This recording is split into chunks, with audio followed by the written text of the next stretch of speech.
ఇక్కడ లేనటువంటి ఒక ఫోకస్ తూర్పుగోదావరి జిల్లా మీదే పడుతున్న నేపథ్యం. ఇప్పుడు మోదీ గారు ఏం మాట్లాడతారన్నది ఇదే మాట్లాడుకుంటున్నాము. అలాగే రేపు పిఠాపురం ఏం జరగబోతున్నదనో, లేకపోతే ఎన్ని సీట్లు వస్తాయని ఇదంతా చర్చ సాగుతున్న నేపథ్యం. ఎందుకు ప్రధానంగా తూగో జిల్లా మీదే ఫోకస్ పెట్టడానికి కారణం? వర్మ గారికి చాలా ఇష్టం కాబట్టి గోదావరి జిల్లాలో ఇంకా అంతకంటే వేరే పెద్ద కారణం ఉంది.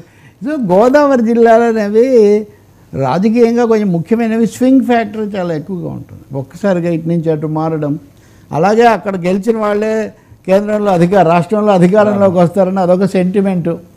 గోదావరి జిల్లాలో ఎవరికి, తూగో జిల్లాలో ఎవరు గెలిస్తే వాళ్ళు అక్కడికి వస్తారని ఒక పెద్ద సెంటిమెంటు. ఇంకా మూడోది, పవన్ కళ్యాణ్ అక్కడ పోటీ చేస్తున్నాడు కదా. ఈ విపరీతమైన అటెన్షన్లో పాజిటివ్ నెగిటివ్ రెండు ఉండొచ్చు. గతసారి 2 చోట్ల ఓడిపోయాడు, ఇప్పుడు ఒక చోటే చేస్తున్నాడు. ఒక చోట గెలవకపోవడం అన్నది పవన్ కళ్యాణ్కు జనసేన భవిష్యత్తుకు కూడా చాలా ప్రాణప్రదమైంది, ఏ కారణం వల్ల జరిగినా.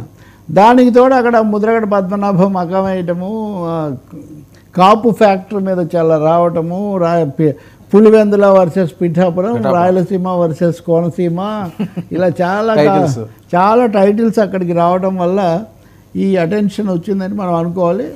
పవన్ క్యాంపు ఓవరాల్గా జబర్దస్త్ టీం అంతా కూడా అక్కడే ఉన్నట్టుంది. అంటే జబర్దస్త్ రోజా ఏమో పవన్కు పడదు, కానీ జబర్దస్త్ టీం అంతా పవన్ కళ్యాణ్తో ఉంటుంది. అంటే బట్ చాలా రైవల్గా ఉండే నాగబాబు రోజాతో పాటు కలిసి చాలా రోజులు జబర్దస్త్ చేశాడు కదా. కాబట్టి పెద్దవాళ్ళు ఏం చేసినా నడుస్తూ ఉంటుంది. అందుకని ఇన్ని కారణాల వల్ల పిఠాపురం మీద అటెన్షన్ ఉంది. పవన్ కూడా గతంతో పోలిస్తే ఈసారి తన నియోజకవర్గము దాని మీద అటెన్షను. ముందు అక్కడ తను సభలో ప్రవేశించాలంటే ఇక్కడ నెగ్గాలి అనేది ఒకటి గట్టిగా పెట్టుకున్నట్టు. అందుకనే తగ్గారు అనుకోవచ్చా? ఏది నెగ్గడం కోసం? తగ్గడం లేదు, అక్కడే మకాం వేశారు. ఇంకా దాదాపు ఎక్కువ అటెన్షన్ అక్కడ పే చేస్తున్నారు. ఎక్కడ తిరిగినా పిఠాపురం న్యూస్ ఒకటి గ్యారంటీగా ఉండేటట్టు, ఒక డెవలప్మెంట్ జరిగేటట్టు ఆయన చూసుకుంటున్నాడు. సో ఇన్ని కారణాల వల్ల నిన్న పిఠాపురంలో జరిగిన ఘటన చాలా అనుమానాలకి తావిచ్చే విధంగా ఉన్నది. సాయి ధరమ్ తేజ్ ప్రచారంలో దాడి. ఆయన వర్మగారు అయితే డైరెక్ట్గా ఏవో బాంబులు ఉంటాయట, లోకల్ తయారు చేసిన బాంబులు విసిరేరట, గ్లాసులు విసిరేరట, బీర్ బాటిల్ ఏవి విసిరేరట. ఆ దెబ్బ కూడా తగిలింది. ఆ విజువల్స్ అన్నీ కూడా ఉన్నాయి. వర్మగారు దీని మీద మాట్లాడిన బయట ఉన్నది ఒకసారి వింటారా sir? Please sir.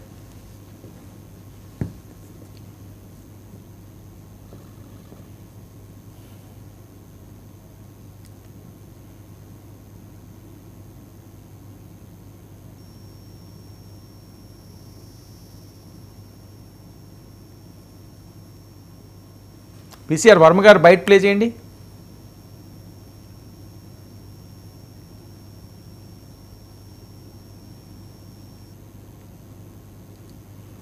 Right, ready చేస్తున్నారు సార్. ఆ జరిగిన దాడి దెబ్బలు కూడా తగిలినాయి. కొంతమంది దాడులు దౌర్జన్యాలు అనేవి ఎప్పుడు ఏమాత్రం అనుమతించరానివి. మొన్న సీఎం రమేష్ మీద జరిగింది, అక్కడ అనకాపల్లిలో ఉన్నారు. ఇది ఇంకొంచెం తీవ్రంగా ఉన్నట్టు. పైగా ఈయన యాక్టర్ కూడా కదా. మొన్నేమో వరుణ్ తేజ్ కూడా ప్రచారం చేశాడు, ఇప్పుడు ఈరోజు సాయి ధరమ్ తేజ్. ఇలాంటి ఘటనలు ఎంత మాత్రం కూడా జరగకూడదు. వర్మ కూడా